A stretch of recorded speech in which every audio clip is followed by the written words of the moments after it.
All right, we're diving into a story from the book of Acts that honestly feels like a high-stakes Hollywood thriller. We're talking a ruthless king, a maximum security prison, and a breakout so impossible you won't believe it. Let's get right into it. And this right here, this is the core of the whole story. It sets up the two opposing forces. On one side, you've got all the power of the government, an inescapable prison. And on the other side, a group of people whose only weapon is prayer. Constant, relentless prayer. It's the ultimate showdown. So first, let's meet our villain, King Herod. This is a guy who gets it. He knows that fear keeps people in line, and keeping the public happy is what keeps him in power. Okay, verse 1. Picture this. A king's shadow just falls over this small community, and when his hand reaches out, it's not to help. It's like a claw, ready to squeeze the life out of the early church. Verse 2, and wow, he's not messing around. This is a cold, public execution. You can almost hear the sharp finality of it. Herod isn't just making a point, he's sending a brutal message by taking out James, one of the guys from Jesus' inner circle. Verse 3. Now imagine the sound of the crowd. They're actually cheering for this. Herod sees this cruelty is making him popular, and that approval is like a drug. So he points his finger at his next big target, Peter. He's going right for the top. And verse 4 shows us just how serious he is. Peter is handed over to 4 squads of soldiers. 4 soldiers per squad.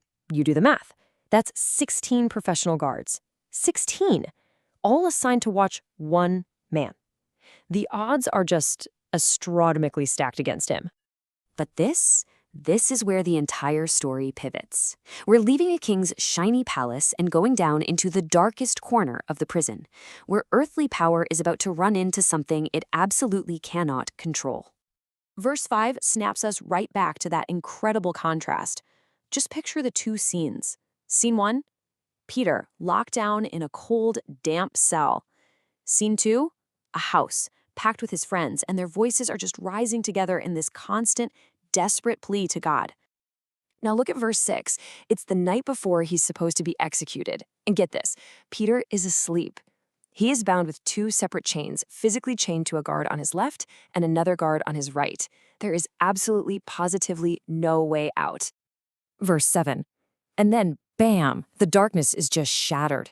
A blinding light floods the cell. An angel appears and doesn't just tap Peter, he strikes him on the side.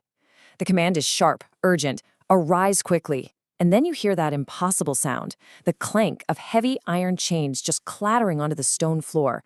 They just fell off. Verse 8, and in the middle of this mind-blowing miracle, the angel's instructions are so normal, so practical.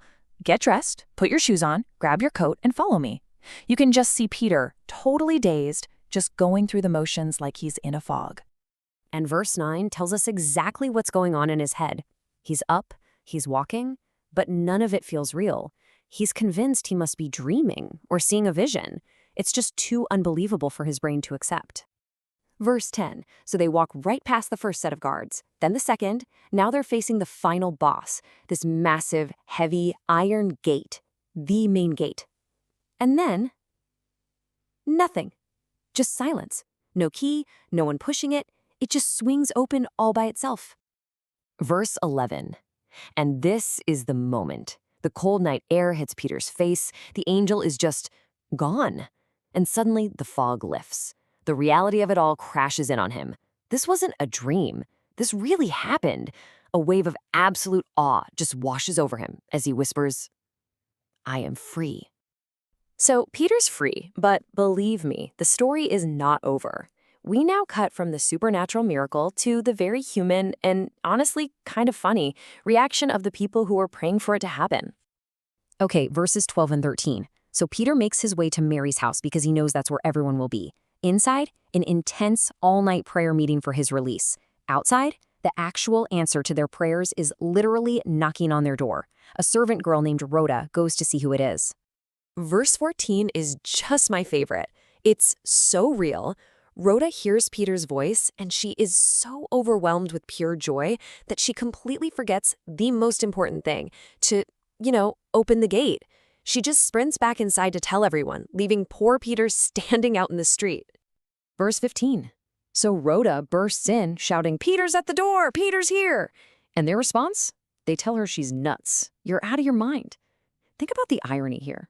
They are so busy praying for a miracle that when the miracle actually shows up, they flat out don't believe it. They even say it must be his ghost. Verses 16 and 17. Meanwhile, Peter's just still out there knocking. Knock, knock, knock.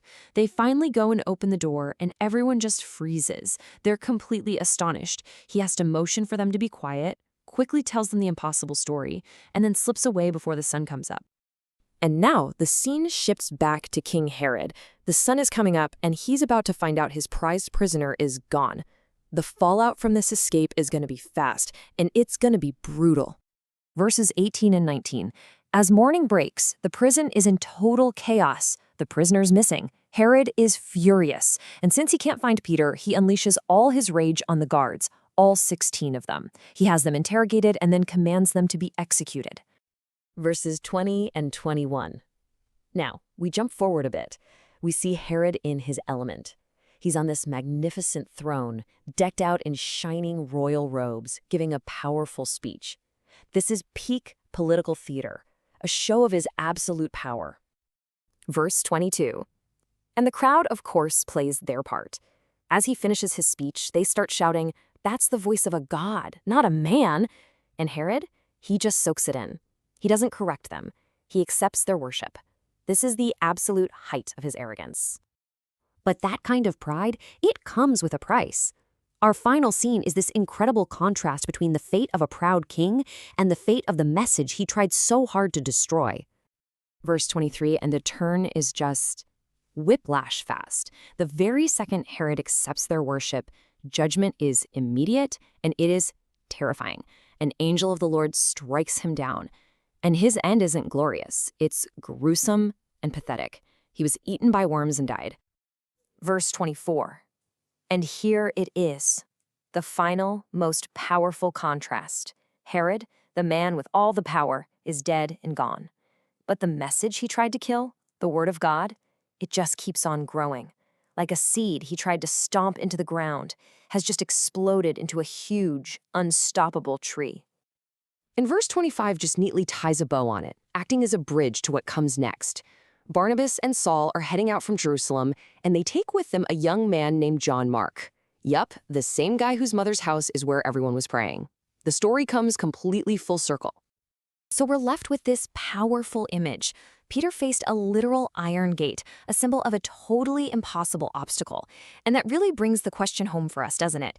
In your own life, when you come up against an iron gate, that thing that seems completely and totally insurmountable, who or what are you trusting to open it?